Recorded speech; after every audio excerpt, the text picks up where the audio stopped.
자, 이번 문제는 부분합에 관한 문제인데요. 일단 부분합에 대한 설명을 먼저 드리겠습니다. 자, 부분합 기능 설명드리겠습니다. 자, 엑셀에는 그 자료를 쉽게 분석할 수 있는 여러 가지 기능들이 있습니다. 그 중에서 부분합은요, 사용이 간단하고요. 일반적으로 많이, 일상생활에서 많이 이용되는 그런 기능입니다. 자, 일정을 떠나서 여러분들이 상식적으로 알고 계시면은 많은 도움이 되실 겁니다. 자, 부분합은요, 전체 데이터를 부분으로 분류하여 분석할 수 있도록 도와주는 기능이 되겠습니다. 자, 오른쪽 예시 한번 보십시오. 커마19 필기 합격자 명단이 나와 있는데요. 자, 합격, 불합격자가 이렇게 섞여져 있는 상태입니다. 그러면은 이제 불합격자의 리스트, 합격자의 리스트를 구분하기도 힘들고요. 각각의 건수가 얼마가 되는지 계산하기가 좀 어렵습니다. 자, 그래서 이렇게 데이터를 두는 것이 아니라 이것을 부분합을 적용을 하면은 이렇게 나뉘게 되는 겁니다. 자, 불합격자 수, 그리고 합격자 수, 자, 그것을 이렇게 분류를 하고요. 그때 개수를 각각 구할 수가 있고요. 그리고 전체 개수는 또 얼마가 되는지 이것을 한눈에 보실 수가 있습니다.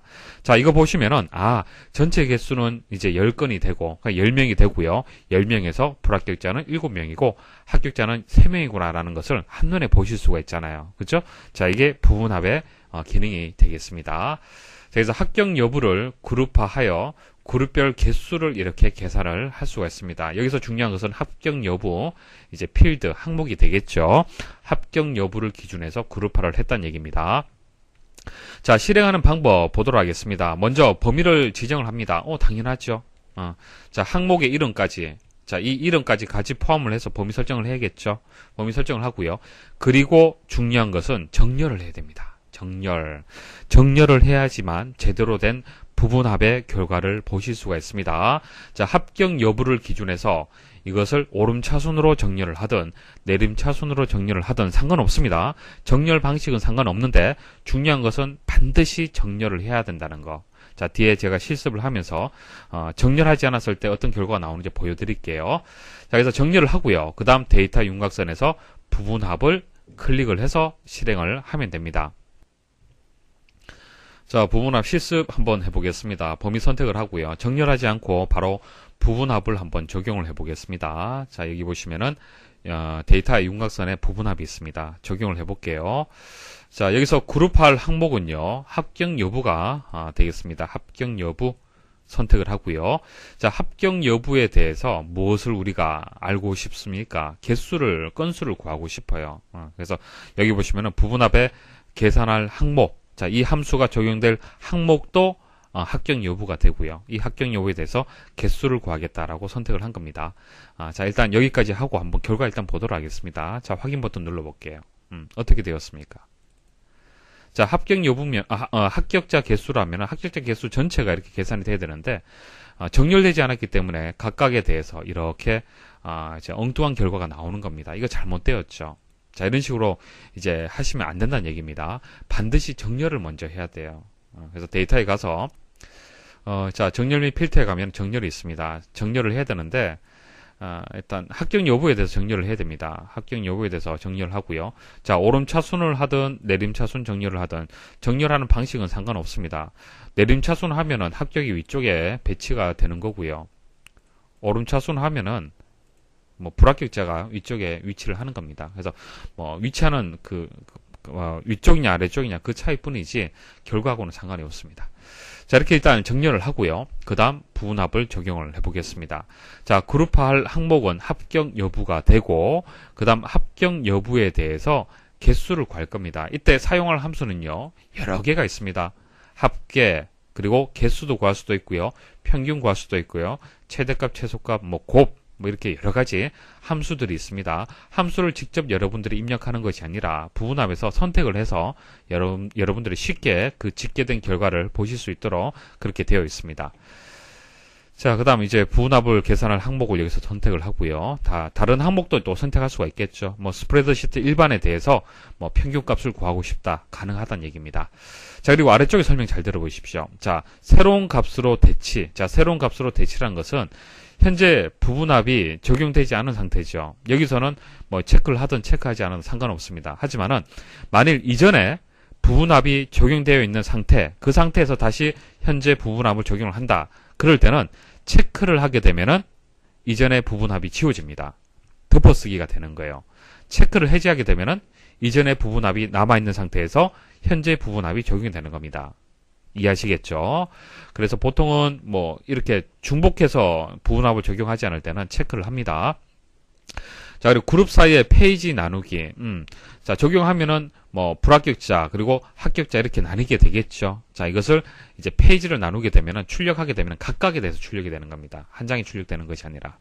자, 그리고 데이터 아래에 요약 표시, 그러니까 불합격자에 대한 어떤 요약된 결과 보겠다. 합격자에 대한 어떤 요약된 결과를 보겠다. 그럴 때는 체크를 해야 됩니다. 그래서 보통은 새로운 값으로 대체하고요. 데이터 아래 요약 표시는 보통 체크를 하고요. 적용을 합니다. 자, 확인 버튼 눌러보겠습니다. 자, 확인 버튼 눌러보시면은 이렇게 불합격자의 리스트가 이렇게 보이게 되고 합격자의 리스트가 이렇게 보이게 되고요.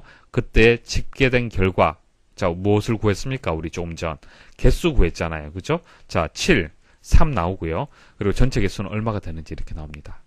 자, 그리고 왼쪽에 보시면은 자, 어떤 새로운 이렇게 기호가 만들어졌죠. 이게 윤곽 기호인데요. 자, 보세요.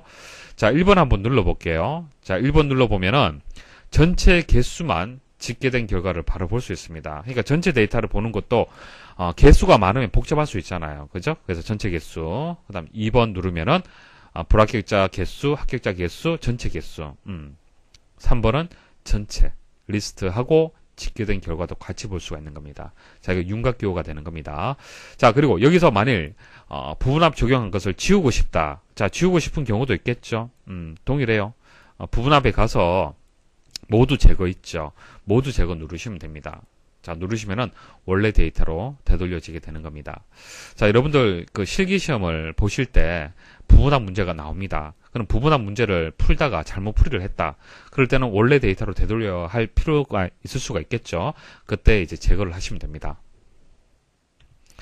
자, 이제 부분합에 대한 개념 잡으셨죠? 각각의 이제 이 기능들이 어떤 기능인지 아실 겁니다.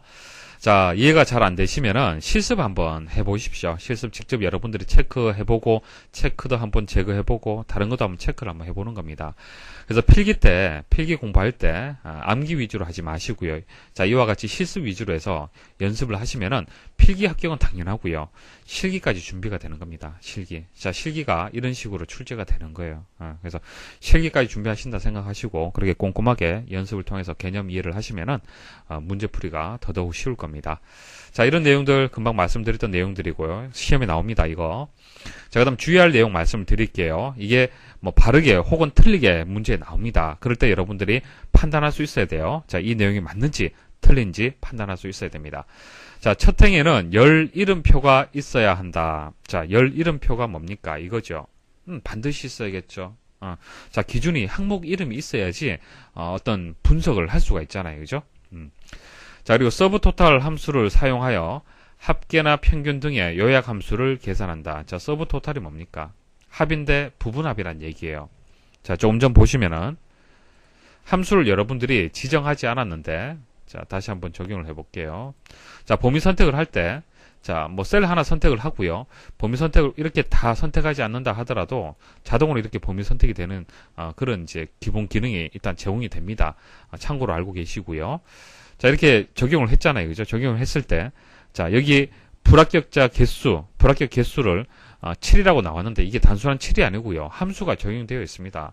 서브 토탈이라는 함수가 이렇게 적용이 되어 있어요. 그러니까 여러분들이 함수를 직접 입력하지 않는다 하더라도 자, 우리 대화상자에서 개수라는 함수를 이용하겠다라고 선택을 했잖아요. 그죠? 그렇기 때문에 엑셀에서 자동으로 이렇게 함수가 적용이 되는 겁니다. 그래서 집계된 결과를 이렇게 보시면은 함수가 적용된 것을 확인을 할 수가 있습니다.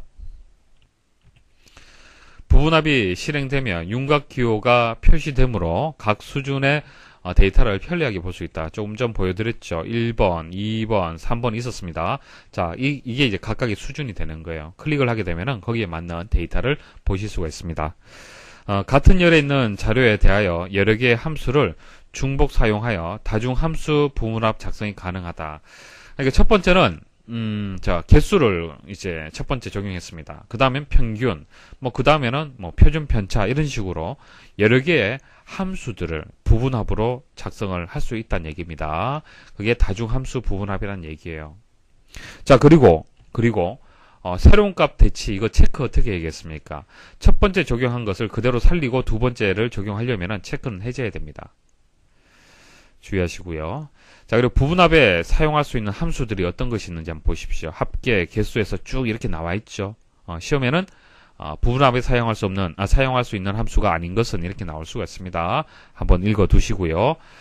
부분합 작성 후 윤곽 기호를 눌러 특정한 데이터가 표시된 상태에서 차트를 작성하면 화면에 보이는 데이터에 대해서만 차트가 작성이 된다. 그러니까 1번, 2번, 3번 이렇게 누르면 그때에 따라서 데이터가 달리 보여지는 거잖아요. 그죠?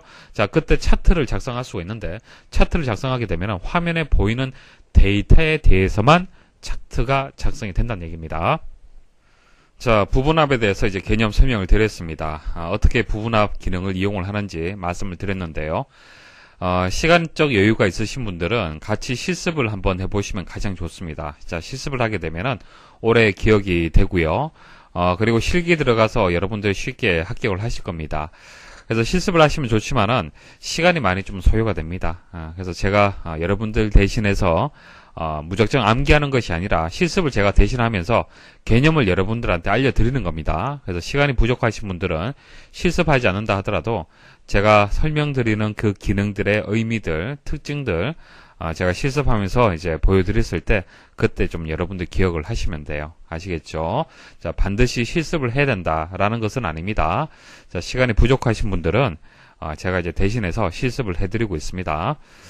자, 보기 한번 보도록 하겠습니다. 1번 보시면은 부분합을 작성할 때 기준이 되는 필드가 반드시 정렬되어 있지 않아도 제대로 된 부분합을 실행할 수 있다.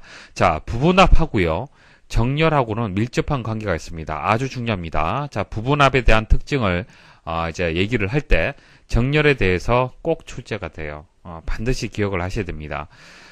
부분합을 실행을 하려면은 정렬이 되어 있어야만 결과가 제대로 나옵니다. 그래서 1번에 대한 설명이 틀렸습니다. 그러니까 나머지는 여러분들 잘 모른다 하더라도 부분합하고 정렬의 관계만 정확하게 아신다라면은 쉽게 답을 찾을 수 있는 그런 문제가 되겠습니다.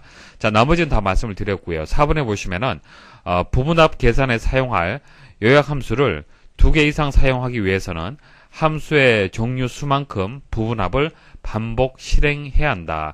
자, 부분합을 반복 실행을 해야 된다. 그러니까 이런 얘기죠. 첫 번째 부분합을 실행을 했어요. 그 다음 두 번째 또 부분합을 추가로 실행을 합니다. 자, 그랬을 때 새로운 값으로 대치를 반드시 해제를 해야 됩니다. 해제를 해서 두 번째 부분합을 추가로 실행을 할 수 있다는 얘기예요. 그렇게 하게 되면은 2개 이상을 사용을 할 수 있습니다. 요약 함수를. 그래서 이것도 맞는 설명입니다.